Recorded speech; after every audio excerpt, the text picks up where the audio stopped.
any rare disease completely for free. And so we get asked a lot if we're open to adults, and we're open to everybody, as long as you have a rare disease. So what's a patient registry? Stepping back a little bit. It's an organized program for collecting a lot of data, a clearly defined set. We use the ORDRs, the Office of Rare Disease Research's common data elements, and we implement those in our questionnaire, and we customize it a little bit. But essentially it's trying to get a bunch of individuals for a specific purpose for research. So this is our team. We have our principal investigator, Dr. Pierce, who actually sort of knows Alex, and say we're both in Rochester. Liz Donahue, who would have been here, except she had to go to Orlando this weekend for another conference, but she says hello to everyone. And then there's me and Rayanne. Rayanne is our clinical research associate, who is based at the Children's Hospital in Sioux Falls. So she works closely with the genetics department and the genetic counselors there to approach patients in clinic and enroll them in person. So we have just put together our scientific advisory board in preparation for opening up our registry to researchers. And these are our doctors, all of whom are internal at Stanford, and we work very closely with them, including our PI, Dr. Pierce.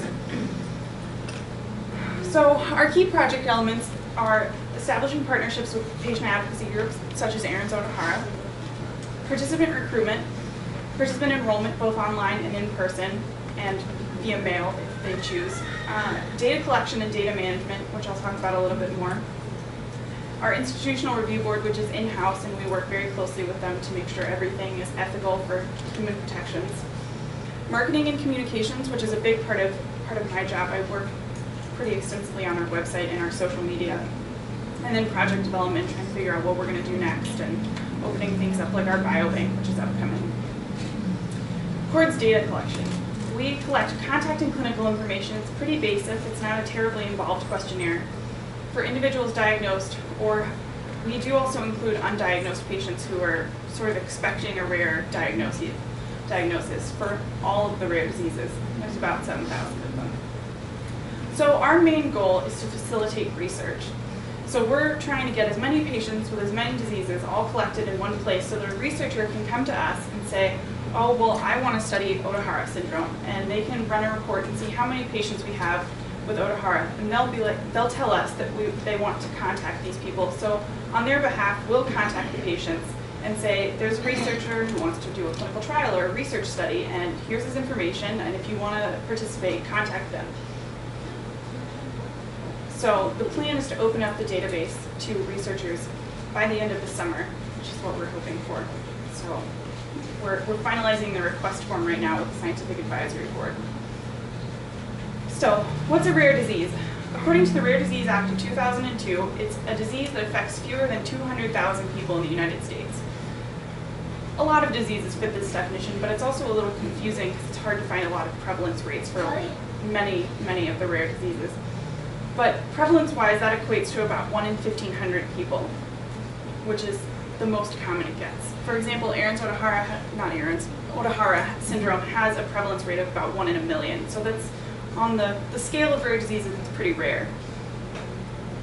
So by the number, as I've mentioned, there are over 7,000 types of rare diseases, and they affect about 30 million Americans. So 1 in 10 people has a rare disease. So cumulatively, rare diseases are not rare at all.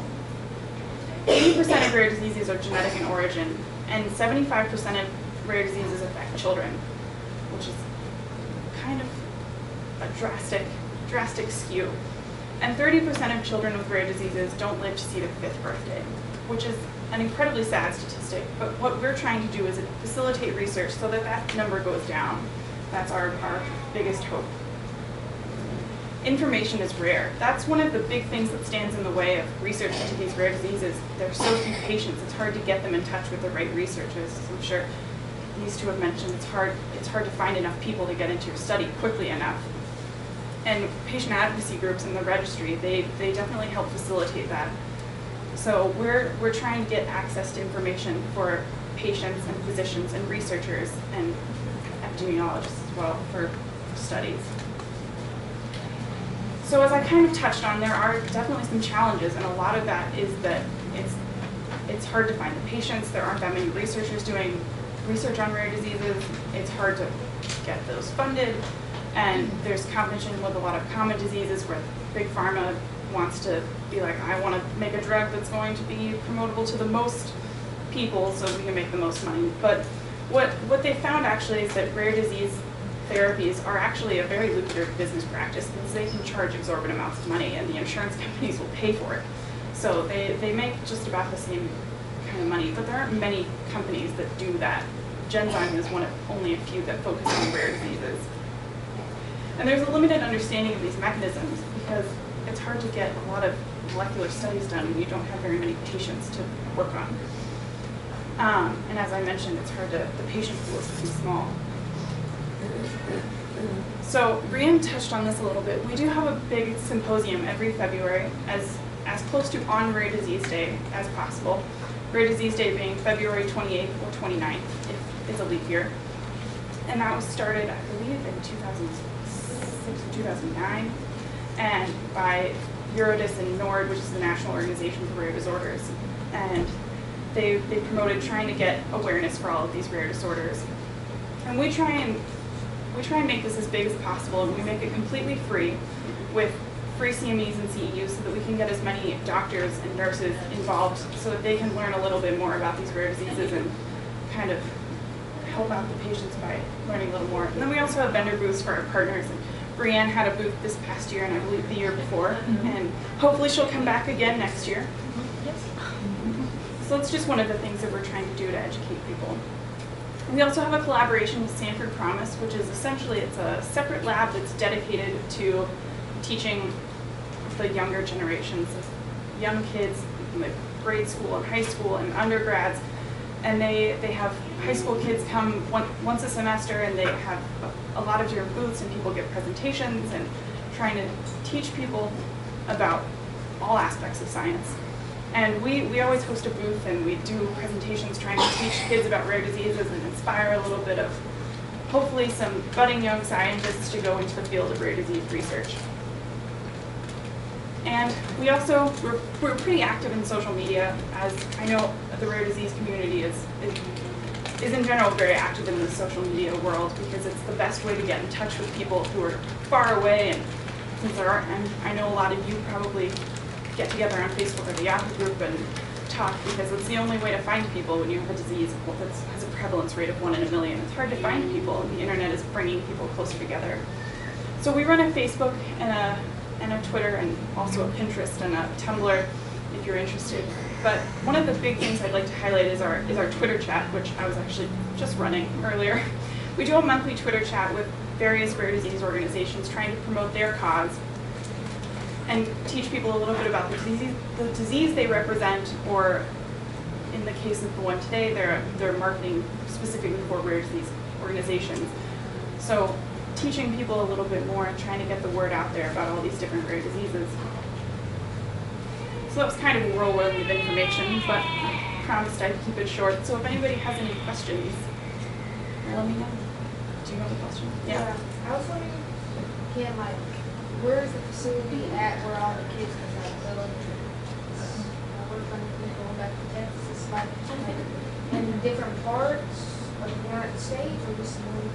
Well, we're actually an international registry, but you can enroll online, or if anybody wants to enroll today, I have consent forms with me, and I can hand them out. I think you might mean where the school kids come to do that. Oh, that's usually in Sioux Falls. The Promise stuff, all of that's in Sioux Falls. Yeah. It's mostly local. I know they're looking to expand, but for the moment it's just local. Is that where the conference is on? That is where it is. But we also do video conferencing for the conference. If you can't make it into town, we'll set you up with a webinar and you can watch online. You can watch the whole day. You can watch part of it. We'll send you a link, and it's really easy. So are there target rare diseases that you're aiming at first, or is it like all comers and are providing a clearinghouse for researchers? It's pretty much everybody. We do focus a lot on recruitment with our partners. So like the National Ataxia Foundation, we're going to have a bunch from them. And Liz and Rayanne are at the Low Syndrome Association conference right now, and they're doing a bunch of enrollment. And the American Behçet's Disease Association, they have a bunch of patients. So, but we're focusing on everybody, and anybody's welcome to join. I think that I forgot what it's called. A mini nose, something, but his teeth when he would grow, it was like grow, but then it would stop. Like flat, sharp teeth would tilt like this. I don't know what that is. But Millie, I think it's scosal, something like that. Something noses. That sounds probably rare. Do you have a website? Do you have a website address that we can look at for registry? Yes, I missed that. it is sanfordresearch.org/CORDs, CORDS. And I have business cards that have that on there if anybody wants them. Or if you want to look through the consent form and decide if you want to do it, I have paperwork here so you can get it out of the way. Do you have any relationship with NORD, the National Organization for We Rare? do talk to them a Yeah. lot. They're hesitant to endorse anybody in particular, but we do speak to them on a rather frequent basis about what's the status of the community and such. We also work very closely with the Office of Rare Disease Research and the NIH. So, yeah. I was just curious about the process.